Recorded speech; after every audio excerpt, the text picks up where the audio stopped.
Takto má vyzerať zima na psej matere. Toto ide na mňa. Shit!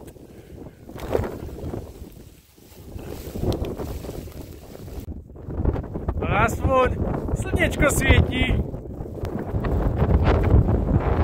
Už mi aj lanovky vypli.